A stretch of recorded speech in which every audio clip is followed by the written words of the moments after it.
tell you about Newport Daily Express, and I'm also going to call, and I'm going to ask them who their CEO is. Newport Daily Express from Newport, Vermont. You see, my daughter took over, with my permission, our case evidence and story to a girl named Tabitha, who asked us not to say anything about her taking interest in the story. She said she took copies of everything, which would have been a lot of paperwork. That would be like nearly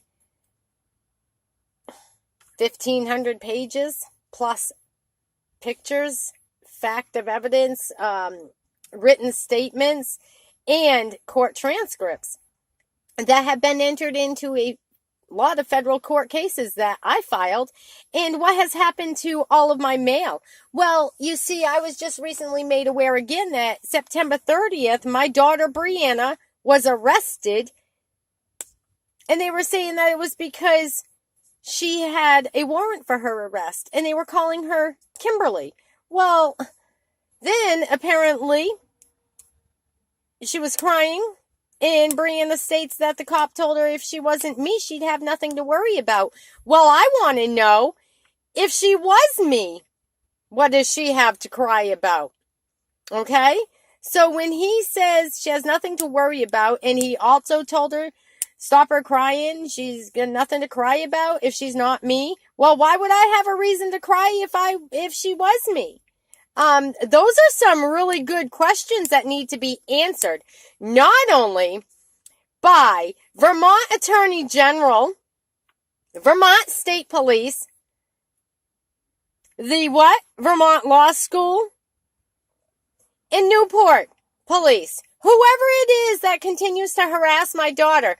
I also want to know why Brianna's car was stolen again and gone for, a week and impounded?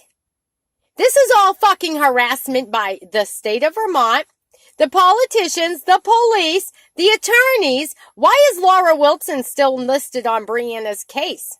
Vince Naluzzi, why are you still listed as a state's attorney and acting state's attorney, district attorney, whatever you claim to be at the moment, I guess? You think you rule the fucking world, but you really don't. And why is it that you banished me from my own natural-born resident and state of Vermont? Was it, first of all, because you got something to hide about the fact that you illegally took my children back in 2007 with a fictitious faxed warrant of abandonment that was sent to Falmouth Police Department? And they were taken 2 days before. For what purpose? So why did I end up in court with you? And why did you do what? Dismiss other cases and hid them? And Tabitha, why are you hiding the information now at Newport Daily Express? And Patrick Leahy, where is all the judicial misconduct that I filed? So, with that being said, people know that Tracy Shriver is under scrutiny. Ray Masuko, the attorney that I filed against again, is already dead from a heart attack. So I guess we'll just go for his law firm, okay, in lawsuit. And, well, so what about Joda Hodge?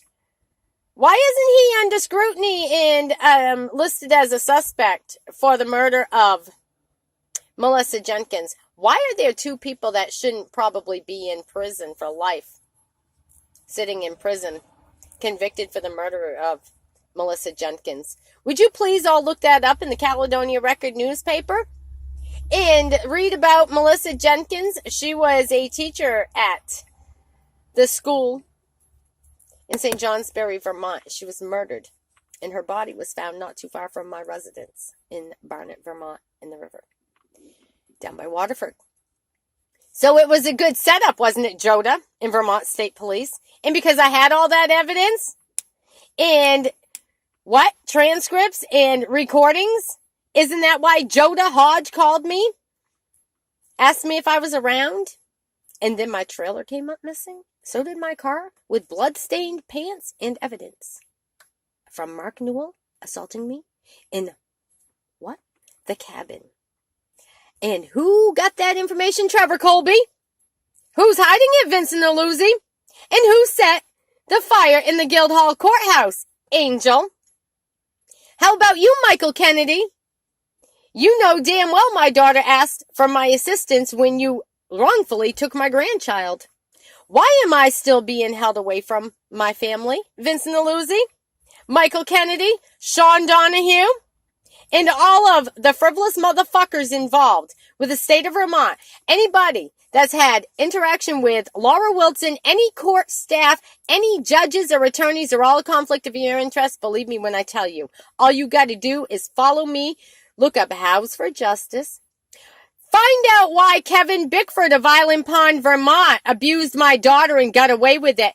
I also was abused by him and got a restraining order for 1 year. And I've got the transcript and shared it. It's all on here.